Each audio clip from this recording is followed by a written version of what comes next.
Jina la Bwana wetu Kristo Yesu libarikiwe. Na kwenda kushare au kushirikiana na wewe ujumbe huu, matokeo ya kuila Pasaka. Matokeo ya kuila Pasaka.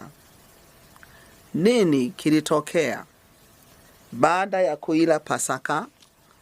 Ni kitu gani ambacho kilitokea? Tumesoma habari za wana wa Israeli.